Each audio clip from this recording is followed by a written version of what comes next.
mes chers collègues, oui, nos universités n'ont pas aujourd'hui les moyens de relever assez efficacement les défis que posent les exigences multiples de notre société.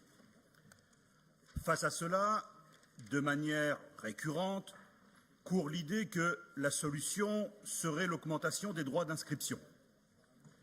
Même si le modèle américain fait de moins en moins rêver avec la prise de conscience des conséquences sur le surendettement des classes moyennes.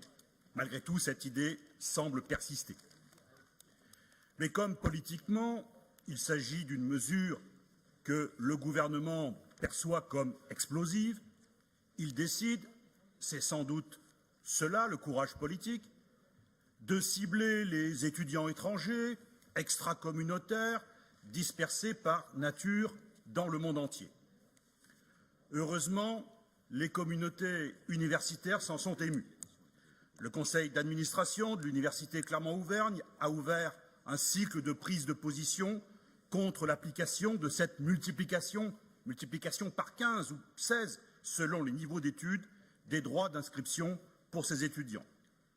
Aujourd'hui, à l'unanimité, fait assez rare, la conférence des présidents d'université demande au gouvernement de renoncer au contenu de ce décret.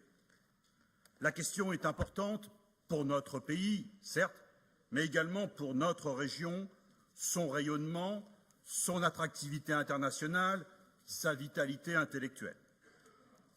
Mes chers collègues, pense-t-on sérieusement que notre région, que la France, puisse se passer des petits-enfants des Marie Curie, Emmanuel Lévinas, Yasmina Reza et tant d'autres, tous venus en leur temps rejoindre l'université française? Pense-t-on acceptable de proclamer au monde entier que l'accès à l'université française ne dépend désormais plus du mérite, du talent, des envies, mais d'une condition préalable, avoir des capacités financières? Quel message envoie-t-on au continent africain, d'où viennent actuellement 48% des étudiants étrangers? Tout cela, mes chers collègues, pour financer le glissement vieillesse-technicité de nos universités. Ce n'est pas acceptable. Mes chers collègues, disons-le tous ensemble en adoptant ce vœu. Merci.